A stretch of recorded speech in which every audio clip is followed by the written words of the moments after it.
Embarrassment is the price of entry.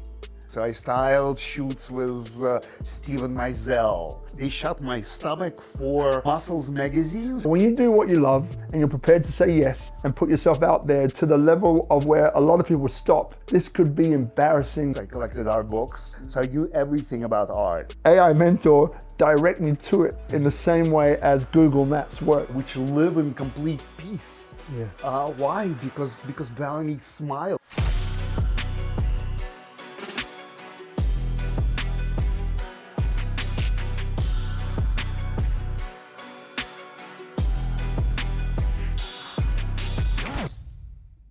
All my life I had some relation to music business. I had relation to many businesses, but music business Yes. had been sort of in my heart. First of all, when I was a kid, my whole family played musical instruments. My mom played piano, my dad played accordion, my brother played guitar. My biggest issue growing up in Soviet Union, I was a lefty. So there were no instruments unless you are a professional musician. Yeah. There were no instruments made for the lefty, except for maybe piano, right? Yeah, that's right. Well, we didn't have piano in the house. Mom played piano. Yeah. And so then when we moved to the United States, we formed a high school band. Yeah. And I played drums. So I learned to play drums. Yeah. Okay, and I played drums. And my bass guitar, his name was Dmitry. Yeah. So when we graduated high school, I went to Parsons. But that summer, we went to a place called Limelight in New York. I remember Limelight. You remember Limelight. So we went to Limelight, and there were these two girls. Actually, I think they were, they were lovers. Yes. And one of the girls was bold. And we sort of started talking. Bold is beautiful, by the way. Bold and beautiful. And we started talking, and they're like, "Oh yeah, we're in the music business." And then I went to university, and they formed a band. So they formed a band by the name of Delight. I was about to say, I was either going to be Delight. So DJ Dmitry was my buddy. Amazing. And then Kier, and then they formed #1 dance song. Was like for 10 weeks was #1 dance song in the world. And the funny thing is, few years before that, we went to another place called the Mud Club. Yeah. So Mud Club? Mud Club? Yeah. Yeah. So we went to Mud Club. But Mud Club would have like everybody's who would. I mean, you've seen Stones, you've seen. So we were walking in, and at the bar, David Bowie standing in the bar. And so we walk up to him, and Dmitry tried to find something. He found some piece of something, and he came up, "Oh, you are our idol," and gave him whatever it was or something. And then I get a call from Dmitry. This is years later, and he calls me up and he said, "You know where I am?" He said, "I'm in Rio." With the bands doing the music. I forgot what everybody was gathered in Rio next to the statue of Christ the Redeemer. Yeah, Christ, and they sang a song. He said, and I stood next to David Bowie singing the song. Because We Are the World, there's a whole bunch of those. Yeah, we are the world, we are the children, So that was the story. And then in 2004, when I already was in Moscow, I met a producer, a really famous Russian producer, Oleg. And Oleg, we came up with an idea of bringing Russian talent to United States. And so a year later, we formed a music studio in LA. And actually the girl, her name is Anya, she presented a $50,000 check when the Martin Luther King Memorial was being, they collected money for, and there was a big event at Radio City Music, and she sang at the Radio City Music. She gave a check and sang at the Radio City Music Hall. And then the story about her is a bad story, simply because we spent a lot of money. She was #1 on record in CIS, and then she hit the record. She had hit good numbers in US. Amazing girl, amazing dancer, amazing voice, beautiful girl, Anya. And then she fell in love with some kid in Moscow, and she said, "Oh, I want to go visit my mom." Oh. And she left, and she never came back. And never came back. The funny thing, which I didn't think I told you last time, so my extended family tree is Martin Luther King, Malcolm X, Marcus Garvey. Are you serious? They're all Jamaican Maroons. Right. Yeah, Right. it's interesting how things, and you mentioned before about the piano and the drums, and so I grew up on bebop, so Right. Coltrane, Bird, Gillespie, these guys. I was taught how to listen to music. It was the son of one of the percussionists, a guy called Keith Chalkley, who played on the road with all of these guys, Gillespie, David. Like, so his house at the time was wall to wall to wall in vinyl that you couldn't get, right? And it was him who said, like, listen to a quartet, a sextet, a quintet, like, close your eyes and tell me what the bass is doing, tell me what the strings are doing, tell me what the wind is.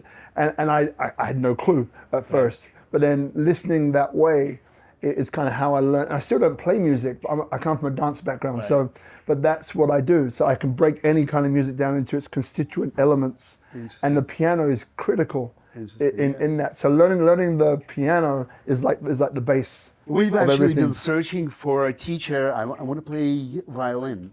So I think I could be real. I feel Beautiful it. I instrument. feel it. But so that music studio, though Yeah. the girl didn't work out. We actually had a partnership with Joe Simpson. Yeah. So the partnership was Joe Simpson, Jessica, Ashley Simpson. Yeah. And so it slowly evolved. And then Simpson went on to do something else. And Oleg partnership with Walter Afanasiev.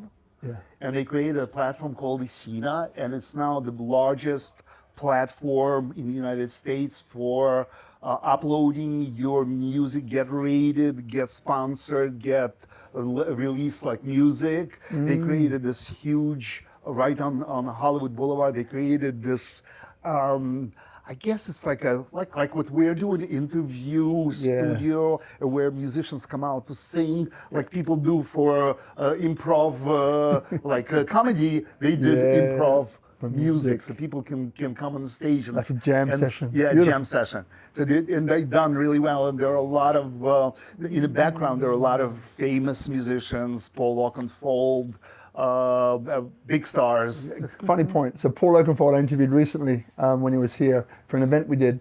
But Paul was, another Englishman. So that was a funny interview. But Michael Franti is another one. So Bali actually instilled a lot of, I think, wonderful things in my life, right? And not just the movement, not just the music, but also, creating a character, also creating, a schedule. I knew what I have to do on a daily basis in order to be good or to do this well. And actually they projected Bolshoi ballet for me in my future, but the future was so.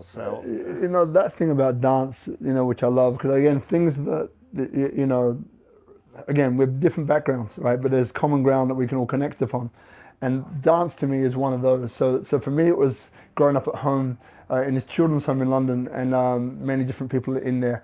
But one of the guys was an amazing dancer, and he was, again, contemporary, but just had this way of moving where it was power and elegance without grand moves. Because back in those days, London was all about house parties. Right. And in house parties, you didn't have room to extend, right? You literally had your cylinder, right? Nothing else, because there was someone else right next to you. So he developed this way of dancing, which was movement, power moves, but in a very short radius, you know? And he was one of the guys that kind of started me on this kind of journey of dance, which then culminated in Cameron McIntosh. I was dancing there. And then this is funny. So I moved to Italy, and because I was modeling in the UK, and it was part of this whole thing of black kid thinking that he was white. Yeah. Long story short, a coconut. That's what I was when I was younger. And so I was broke London, doing modeling, doing some covers, doing some editorial, but editorial doesn't pay any money, not real money. So then I said, you know what? I may as well be broke in Italy, in Milano. Right. So I moved to Italy, and this is a funny one. I met a guy, should I mention his name? Maybe he's passed away, Franco, right? Met him at a trade show in London, and he said, if you ever come to Italy, come and see me, right? 3, 6, 8 months later, whenever it was, I moved to Italy. I knocked on his door, and I walked in through a piazza, small little square. I didn't remember what he looked like. So I'm walking in, this tall, thin, gaunt guy is walking out with a suitcase. And I'm like, well, I guess it's now or never. I went, Franco, right? And he goes, si, right? I didn't speak Italian at that time.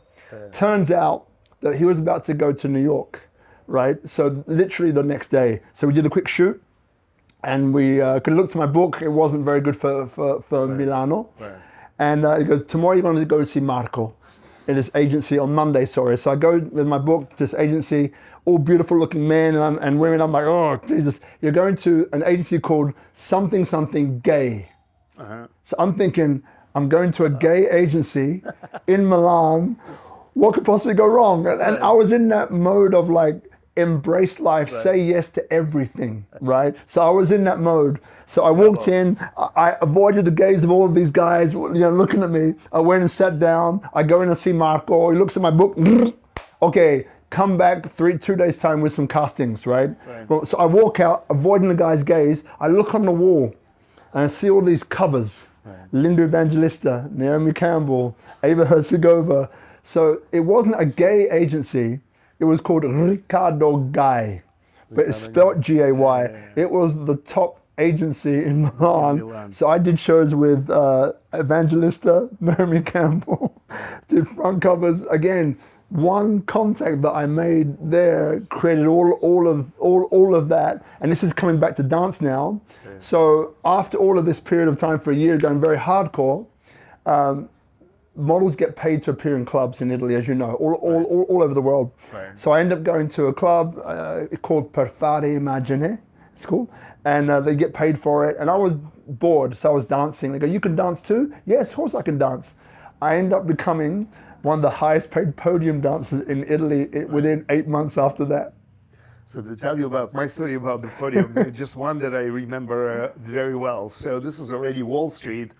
I would say 1995. I went to Sound Factory. Yes. So I went to Sound Factory, and I had long hair.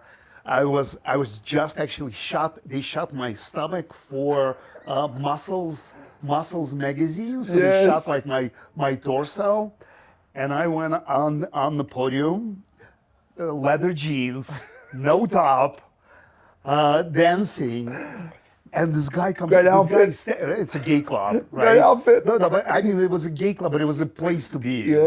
Sound Factory was like, you met the most beautiful women there. All the models would come. So, and I'm dancing. This guy stands and stares, and he said, "Can you talk to me?" I said, "I am an agent for all the top clubs in Europe. There you go. I want you to come dance for me." And I'm like already a managing director of an investment group in New York City, but I love dancing, and I was like, I could so see you doing that. I could, again, great smile, great body, great attitude, right? Because when your attitude and your smile, it garners people, garners attention in all forms, right? But it's a beautiful thing, and people want it. They want that. They want to. How do I get a piece of that? How do I bring that into me? How do I become more like that, more impactful and more attractive, right? So it comes as no surprise. But also fashion. So my fashion background was again. I actually started drawing paintings when I was a little kid, and that never transferred into something professional. But I started also collecting art, but beginning art in the form of just art books. I collected art books, so I knew everything about art. And then my father, who was an engineer in Russia, started doing business, Soviet Union, on the side, making things out of fur. So my uncle, who was a swindler, would my uncle was in a business called so it was actually a whole big not really a lawsuit, but they arrested this whole big group, and the group's sort of logo was photographers. So what these guys did, they sent photographers to places where Russians came to retreats, to like Black Sea, in the mountains. And this photographer would stand like on the street and say, "Do you want us to take a picture for whatever, $1, 5 rubles, right?" And this was never accounted for. Amazing. So my uncle was a millionaire in Soviet Union, and some parts of compensations he would get in fur, and then he asked my dad to get involved, and my dad started, making things out of fur, and I sat at a sewing machine probably when I was 7, so 6, 7, first time.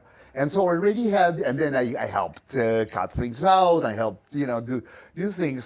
So already had this great knowledge of how to create, not really clothing, but things out of fur when I was a little kid. So then when we came to United States, I started doing fashion drawings. Yes. And then I started doing women's clothes. So at like 17, I launched my first line of women's clothing. Yeah. And I did shows. I did shows at Danceteria. I did shows.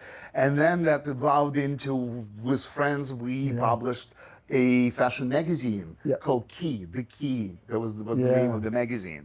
And then I get into styling. So I styled shoots with Steven Meisel, Iman. Yeah. I did help do styling for first show of Karl Lagerfeld when he left Chanel. Yeah. It was the first show in New York, independent Karl Lagerfeld. Yeah. I did the first show of Jean-Paul Gaultier when he came to the first show in the United States. They created, on the West Side, they created a circus tent. So the first show was inside of the circus tent. So I will never forget meeting both Karl Lagerfeld. And then I went to Parsons. But I didn't go for fashion, I went for architecture. But at the same time, I took classes at FIT, Fashion Institute of Technology, for patent making and so on and so on. And then finishing college, I went to see my girlfriend in Italy. I thought I would stay for a few months. I stayed for a year, and then I came back and I said, time to make money. I'm never going to be an incredible fashion designer. I'm never going to be a great architect, or at least I thought. That's what you're thinking at the time. Yeah, I sort of lost a moment, right? Yeah. And when I came back, it was the idea, okay, I need to make money. And so I soul searched. I told you I drove a taxi cab. That's right, I was about to bring that one up. Yeah. And a taxi cab was in large part was the inspiration. I didn't drive a yellow cab. I drove a black car. So it's cars that companies would order to take their employees from work, home, party, whatever. So not general public per se. Right, and I was this really cute young boy. Great smile, great energy. Just with great smile and energy. So these guys, we want to have this guy around. They say, "Oh, come with us. Come here. You park the car instead of waiting. Come to the party." So I would party with these guys, and so there was already I felt that. And then my ex-girlfriend, went to work for a Royal Dutch Investment Group. She was a mathematician, and she said, "Look, you have an reality engineering degree, and they love this type of people in Wall Street. I can help you maybe get an interview," and that was the story. Your fashion reminds me. Did you ever come across the Cirque du Soleil guys? Cirque du Soleil. Yeah. Because most of them are come from Russia and Ukraine. Yeah. The greatest circus school in the world is actually in Kiev. Yeah. In Ukraine. Yeah, Ukraine. I thought it was Russia. Ukraine. Yeah. No, many from everywhere. CIS because it was a great school, all over. But the main school is the Ukrainian school. I did some work with Cirque, and then also the MTV Music Awards with Madonna as well. Right. In 1998 in Milano. But it's interesting because over the years, when we were in Sydney, so after the whole club thing, I moved into PR, and then a short period dancing, and then I ended up. This is a funny story, and maybe Christian can vouch for this if he watches this. So there's a guy called Christian Vieri. So I met all the Italian soccer team, Maldini, and then Christian was the guy at that time that every year was putting himself on the transfer market, right, which people at the time didn't really appreciate. Because it's like, well, you're part of our team, right? Why is it every year you keep putting yourself on the transfer market? Right. But when he became the most expensive football player in the world, then they realized, I get what he was doing. So this night, pushing the price. Right? Yes, and you can check this with him. There's a club called Biblos in Misano Adriatico, which is Rimini Riccione on the Adriatic Sea in Italy. So he used to come to this club. I was there working as PR, all that stuff. This night is when he found out from his agent that he became the most expensive football player in the world. It hadn't been announced publicly yet. Yeah. I was drunk. He was drunk. I have a little Vespa, a red Vespa. To get down, you're down the mountain, right, to the pasticceria, the bakery at the bottom, right? He always has a driver, or they arrive by helicopter, or whatever it is. This night, it's like, Rob, we're talking, I'm coming with you. So, most expensive football player in the world. Hops on your back. I'm drunk, he's drunk, on the back of my red Vespa going down. I didn't crash, thank God. But again, it's like these kinds of moments, you know, where you have these sliding door moments in Sydney when Matrix was filming. So we had most of the crew. That's where I met Lawrence Fishburne, and the guy. They would come to a club called Tank, which was a club that we were running, which was number 3 in the world. It was a massive club. We scaled it. It was amazing, right?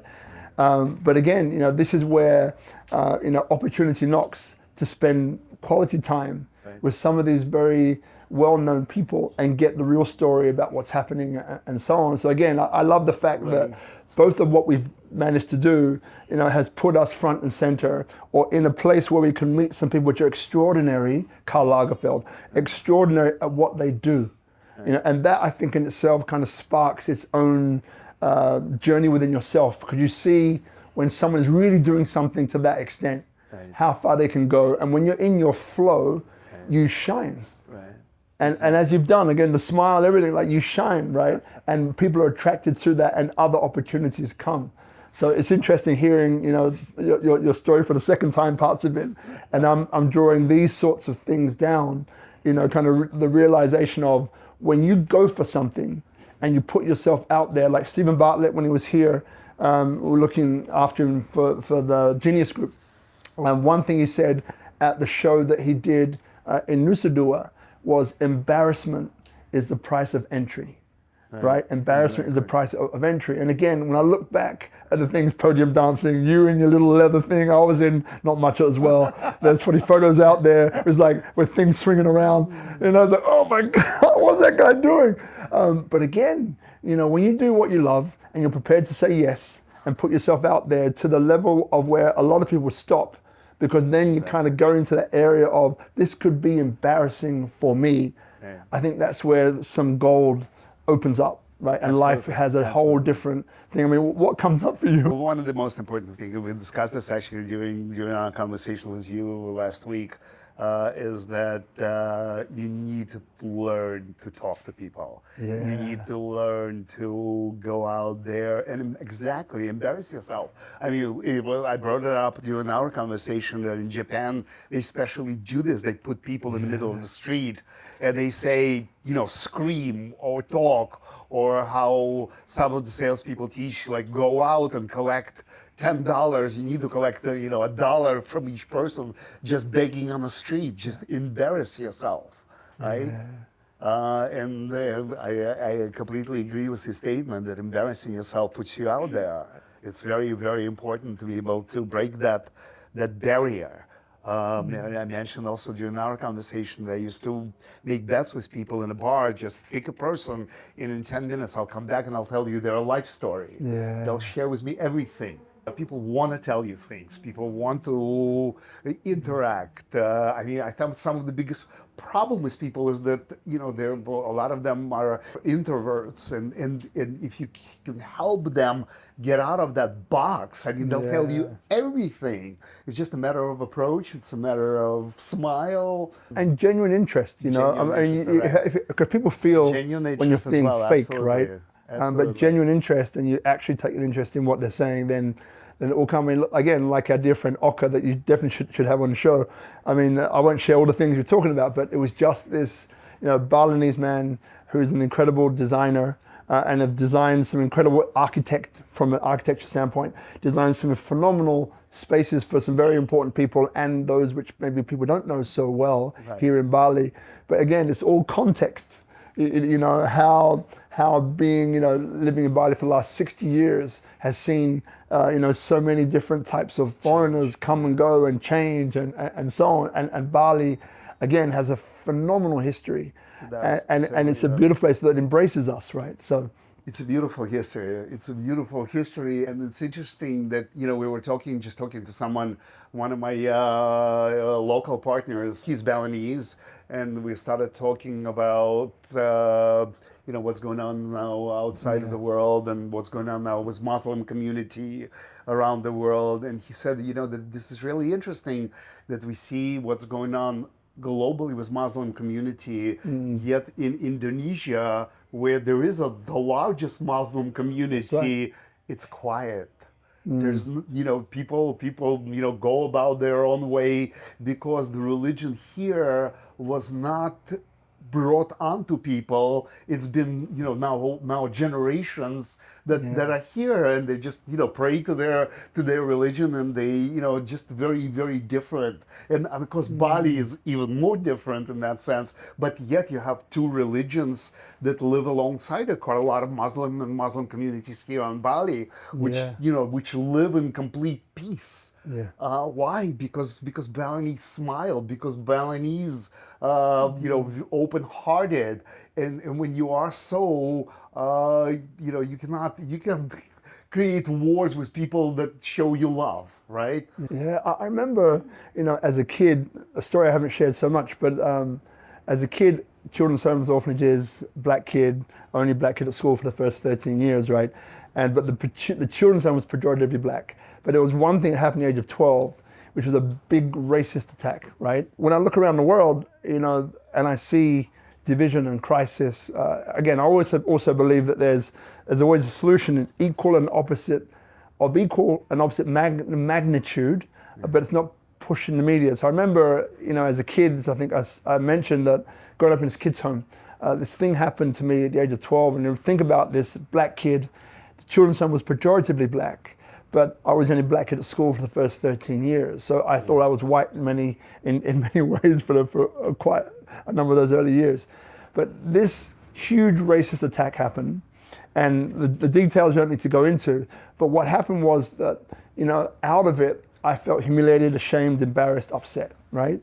And 3 days after, it was going through this range of emotions of what I thought I should, even though I was only 12, what I thought I should have done but wasn't able to do, and how I wanted to be the man, but I wasn't, right? I wasn't able to live up to that expectation I had of myself, and I was down on myself for it.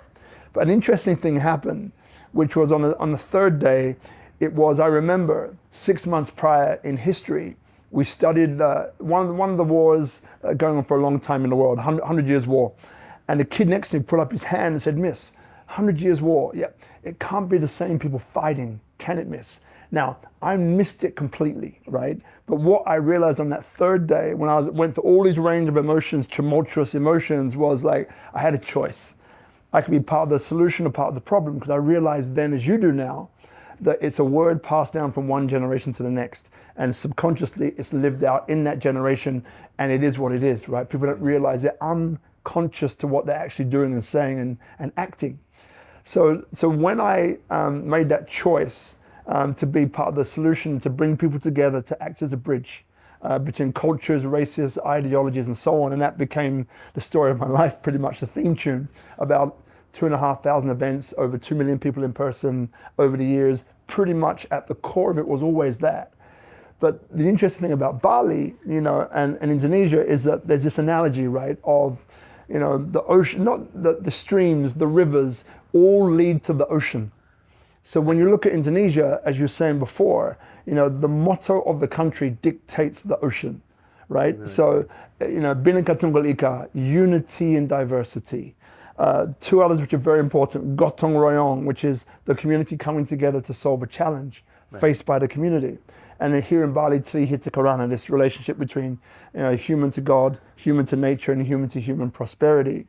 So this is what I think is very important about us having these sorts of conversations here in Bali, because it shows us, as you said, Muslims living door to door, next door to Christians, Hindu, Balinese form of Hinduism.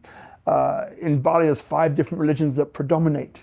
There are 700 plus cultures, 500 plus languages in Indonesia alone, 17,500 plus islands. So I think, when you look at the future, even though it has its challenges and problems and issues like everywhere else, I think that ability to be able to see common ground and to feel common ground. When I look at your story, it's not a story of a Russian fellow who's Jewish. It's a story of a guy who has this will and determination to win, this will and determination to have fun, this will and determination, to include people, to be part of a larger thing. It's not just about you.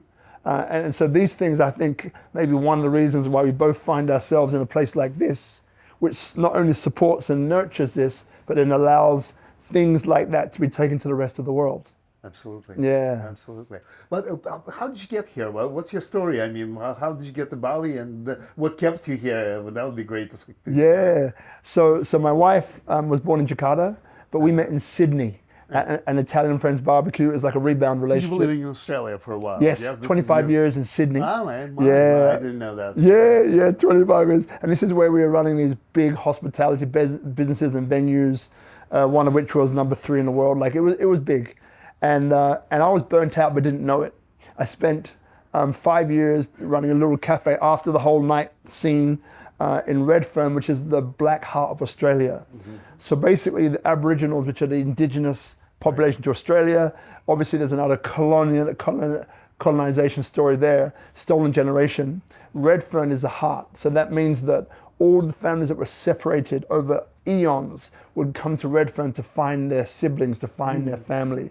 Very powerful place, but a place that was like the flashpoint, deeply misunderstood, in conflict Aboriginal males, and so on, alcohol, drugs, violence, and so on. So Redfern was a strong area. Went into that, set up a cafe, was part of the movement called Clean Slate Without Prejudice, which is a grassroots movement for not rehabilitating, but for helping local communities, Aboriginal and Torres Strait Islander, find themselves within all of this chaos. And it involved boxing, it involved mentoring, it was amazing. So 5 years, Marina said, you need a break. And I was like, I'm good. No, you're not. So she knew she couldn't get me that way.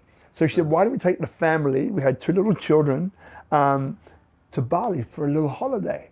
I was like, I can do that. So we went to Tabanan, Selamadek, where Sahaja Sawa is still now. How long ago? This was just over about 10 years ago. Okay. And within about 3 hours, I fell in love. I was just looking at these rolling fields of sugarcane leading down towards the ocean, mountains behind, and just felt the taksu, this energy that Bali has, right? And I was like, we got to move. Within 3 months, sold everything and moved, right? And the first thing was finish writing a book after being a coach and a speaker and all this other stuff. It's a book called How an Abandoned Child Went from Nothing to Everything, published by New Holland Publishers. And after that, we had this tot of money. And I was like, well, what do we do now? Like, I don't know. So we thought about it for a little while. And we opened a cafe that was a disastrous move financially. But it created a huge network through his talk show that I started called Speak Up Monday. And that became this award-winning talk show, #1 in Indonesia for entrepreneurship and social impact. And then that led me to become... When did you start? This was 6 years ago. Okay. I did a little bit more. More than 700 episodes now? Is that... More than 500. More than 500. Yeah, because what we did is that we did Clubhouse. So Tuesday morning in Bali is Monday night in the US. Right. And we're doing a Clubhouse show with Speak Up Monday, very different, but same context. Right. But the thing was that, that blessed us and me with a phenomenal network, both public sector, private sector, which then the next logical step was becoming a gateway to Indonesia for companies that want to move or expand and grow, that need to help navigating the private sector and the public sector. And away we go. So that's kind of what led to that, what I do now. Quick rendition. But the thing was, as I mentioned before, when I met my dad again, some years ago, maybe 10, 12 years ago, that's when I found out in our family tree of Martin Luther King, Malcolm X, Marcus Garvey, all these Jamaican Maroons that underpinned... No, he's in London. That underpinned the American Civil Rights Movement. And remember that decision that I made at 12, because I was never like this. I had a stutter, I had a lisp, mechanical jaw issues, painfully shy. So if you ever would have said, is this kid going to become a speaker, speaking on stages around the world to thousands of people and so on and so on and so on, never in a million years. Yeah. But again, it's funny, this thing that we have within us, right, which is this seed of whatever it is. And if you can turn towards it, sometimes it takes vicious actions like that thing that happened at the age of 12 to really kind of kick you onto a different track where you really begin to start to embrace who you can be, what the potential is, and it's not capped, right? Just say yes, be uncomfortable, get embarrassed, listen to people, learn to love people, and learn to feel and see what it is that you do really, really well, and then kill it. Who was the inspiration in your life? Can you name people? I mean, Yeah. obviously your dad in some way inspired you, opening up this absolutely new story behind the family, but It's a great story. that's important. It's a great question. I mean, look, I played basketball for England at the age of 15, and that opened up travel. That opened up a whole nother world for me that I knew was possible. And then after that, the kids in the orphanage, right, were marvelous at what they did. Some had a really tough time. One guy got shot in the head. Another girl got hit and killed instantly. Really sad stories, but some powerful stories as well. Some kids which had a gift. They realized and knew what it was and were able to pass that on to me. Not the gift, but the understanding that there's something that you're good at, that you can excel in if you devote yourself to it, right? So Gary Lee, and Kid Son was an idol of mine. Ivan Loftman, who was one of the first black men, he was one of the fastest men, 100-meter sprinters in Europe at that time, and he lived in the children's home with us. So there were some incredible stories. And then as I moved forwards, people like Martin Luther definitely inspired me. That came later. But Secretary General of the Kofi Annan, Secretary General of the UN, was an inspiration for me. And as I moved through, I found these different people. Nelson Mandela was a huge inspiration for me. Obama was a huge inspiration for me. Now, so far I've mentioned lots of black ones, but also white ones too. Gandhi, like Steve Jobs, so. What I found was the more I began to kind of step into who I could become, the more I saw other people that could be mentors or people that I looked up to and said, well, I can be more like them, or I can learn something from them and then bring that into my life and help other people bring it into theirs. So is this mostly, I understand that, these are a lot of interesting people, probably a lot of people that you in a sense never met, but what inspired their story inspired you read books about these people. What was the road? Yeah, great question. All right, so there's a few different parts to this. So remembering that at the age of 12 I knew what my mission in life was, to bring people together. So it was about creating spaces where people could interact, engage, and forget about the walls and the barriers that they had. Clubs are great for that.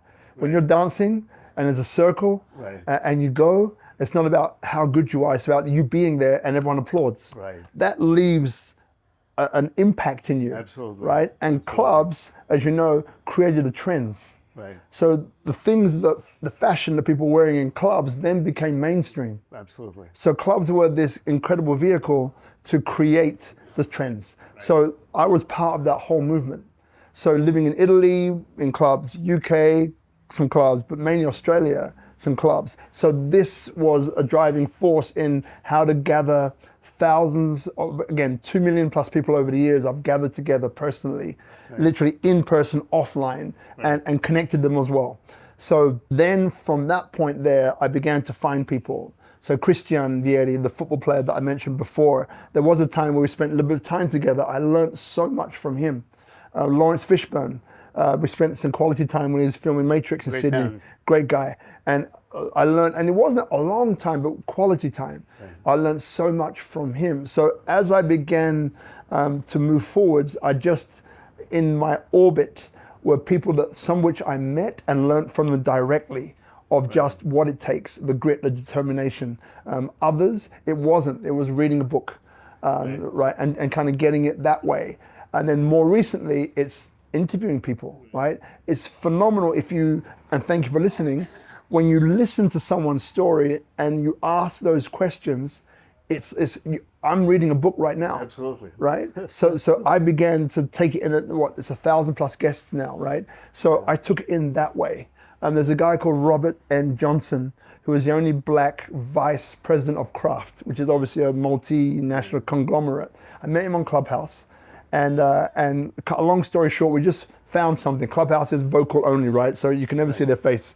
And he was one of the guys I just gelled with, right? He's been out from the US twice. wants to speak up Monday, and he came to the 500th episode. Right. Now, being on the Smithsonian Institute as a board member, this guy, to get to the position that he did, went through some crazy stuff. If you can imagine, no one wanted a black guy to be in that position.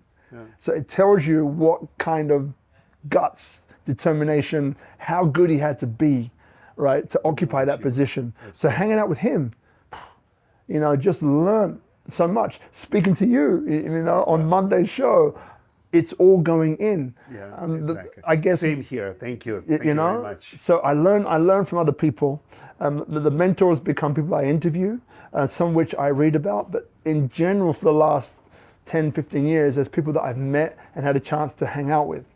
Yeah, and more recently, there's an AI mentor, but we can go into that. AI mentor. That's another interesting theme. We actually discussed it, and I brought up the generative AI, and this is something actually a project that we're just launching. I'll actually send you a link to. For now, it's on Telegram as a bot, but it's not just one-way conversation. This is really cool, and I'm sure you'll find it very cool, where you'll pose the question and then it'll ask you questions instead of just giving you out information, and then based on the answers it'll formulate something, and it'll ask you, what do you think? And then it's crazy. And as I said, our worry now pre-launch is where do we put a cutoff button? Ooh, that's a good problem to have. It's worrisome in a way, because it's a self-sustained, self-regulated, self-contained something, right? That only evolves, and we taught it now. It's able to sell. So it's actually able to make money on its own. It's crazy. It's a crazy story. And where it's going, I don't know, but the world is going to change very, very quickly. I just did the Genius Group. They're the only New York Stock Exchange listed company in Bali, education. And Roger, I work directly with, right, the client and the whole group. And to again, 5-day AI lab. That I did recently with them blew my mind, right? So on day number 1, and I won't take too long, but day number 1, it was setting up your AI genie or AI mentor. So I'll give you 2 of the exercises. So one was a number of different assessments that have been done, from wealth dynamics, which has been almost 2 million entrepreneurs around the world have taken it to kind of work out what kind of entrepreneur you are and the whole that comes with that. And a whole bunch of different other personality, psychographic, psychological tests all go in, right? Boom. Then next is, something like, well, who do you look up to? Who are your mentors? Your panel of mentors, throughout the whole of human history, right? There's Gandhi, there's this, there's that, in different areas, and it keeps going. Right. So basically now this AI mentor knows you perhaps better than you know yourself. Right. So in a way, it's like Google Maps. I can say, right, I want to get to Ubud, Biji, right? I get Google Maps, there's a roadblock here, I go around, it directs me, it course corrects. Right. Imagine now, if I say, right, in 10 years time, 5 years time, I want to have X, Y, and Z. Right. Now, AI Mentor, direct me to it. Absolutely. In the same way as Google Maps works. Right. So again, this blew my mind, because now someone like me, I'm not like a shiny object guy, but in many ways it's like, what's that, right? So it's kind of putting everything in. So how about this one? It's like, well, Rob, you want to add another 2 years to your journey? It's like, maybe I won't do that thing. So again, it's an interesting use of AI in that, it's about then how do you start to develop your consciousness? I mean, the last day was about the golden mean, about the Bhagavad Gita, and how all of these numbers, which are at the origin of the universe, how they coalesce. So again, yes, we learned the latest tools, how to present, 10-slide deck, and created a project where we have to present that our team won, by the way. I was CEO of that team, that was good fun. But what I'm trying to say is that, there's a whole nother area here which generative AI can take you into, and I think it could be very interesting. I use it every day. I'm finding new ways to activate this AI mentor that I've set up, which is, again, knows me like the back of my hand, or better than I know the back of my hand, and is able to help me to navigate in a way to your destiny as opposed to your destination, or a mix of the two. So I think it's very interesting. It's still the road. It's still a road. I am actually, going back to school, and I'm in January, so I'm going on sort of like a work vacation to Italy. I'll be in Milan this Saturday afternoon, and because of the time difference, so I will not be pressed on this side. So I'll have these free hours in the afternoon. So I'm taking at the University of Pennsylvania at Wharton running business in digital age and the age of AI. It's a monthly course. So I will be studying while I'm in Italy also how to use AI in business and so on and so on. So how did you get to Bali, by the way? I'm not sure if you've done this yet, but how did you? Why Bali for you?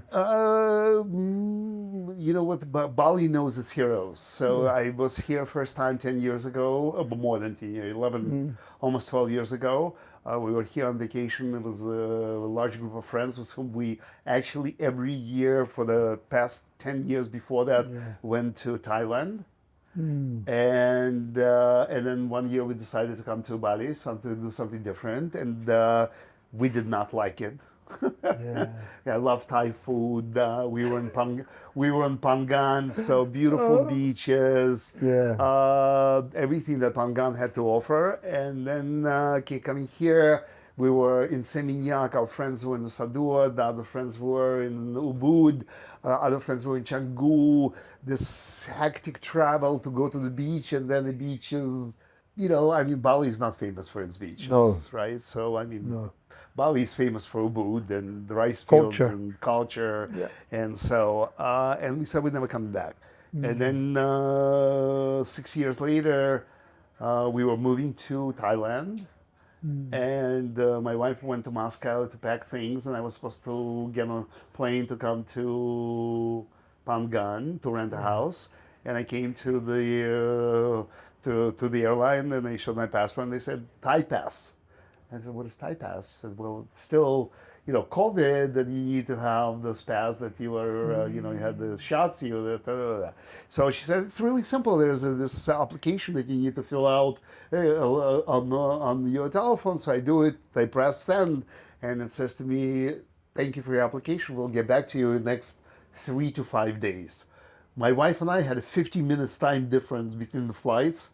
And I said, "All right, I'm flying with you to Moscow." So I changed my ticket, flew to Moscow, and I spent 7 hours at the border control trying to enter Moscow because my last name, born in Ukraine, U.S. passport. So I was interviewed by FSB, by everybody. At the end, they let me in. And then I get a call from a friend, and he said, "Well, you should get out." And literally 2 weeks later, we were supposed to have an event here in Bali. It was a birthday party for one of our projects, and everybody was coming from all over the world. And I was supposed to come here from Thailand. And I came, and my partner said, "Oh, you're not busy. Maybe you help. This guy is doing this crypto exchange. He's the CEO, but he needs somebody to help him. You'll be, because our company invested in this project. You'll oversee, help him raise funding."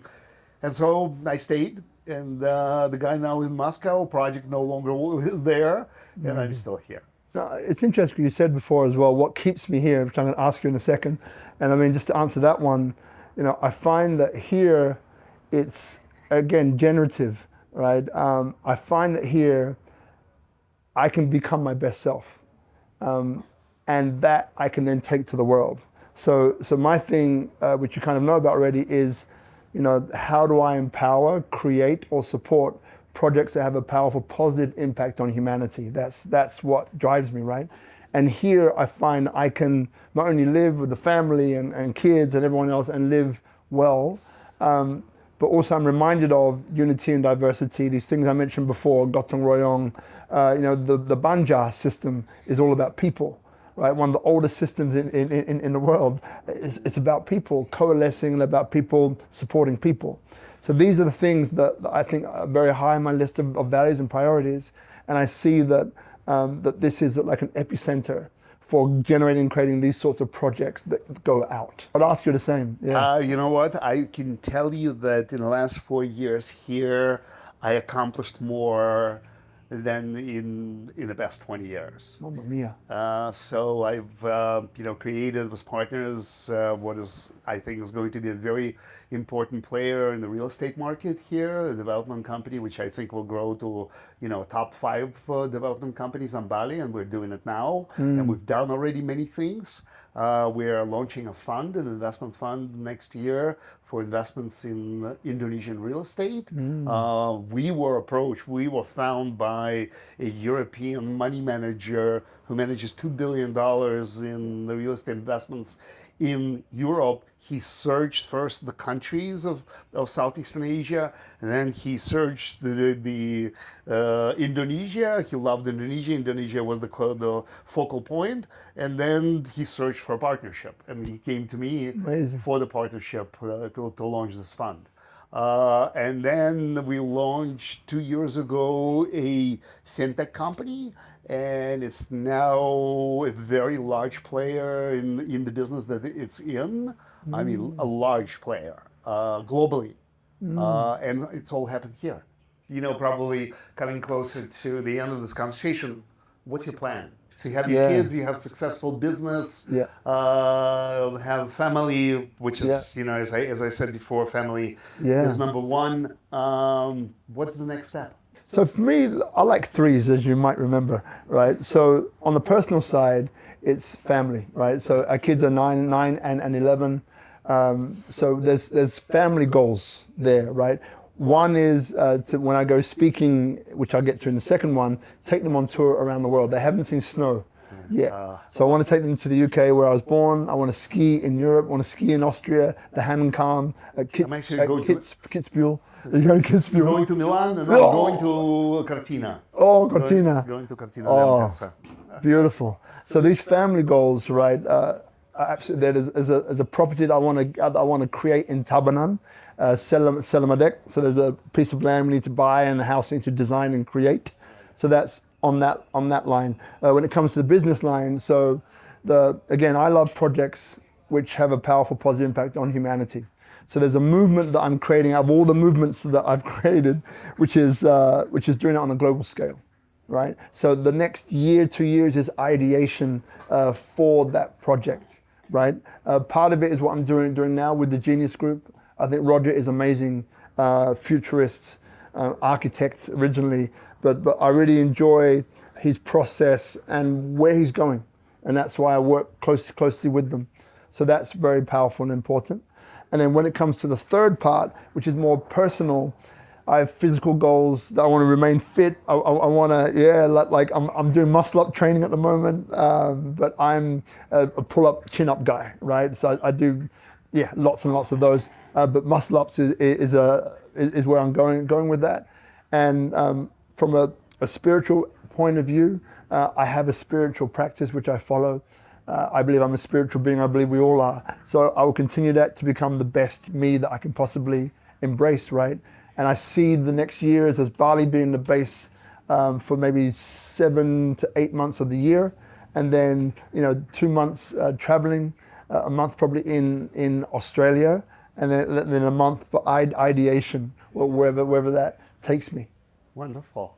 Wonderful story. Wonderful. I wish you all the luck. I'm sure all these goals that you set up for yourself, I mean, your background, your charisma, your positive outlook on life, your spirit, I think will flow all over the world. So I wish you all the best.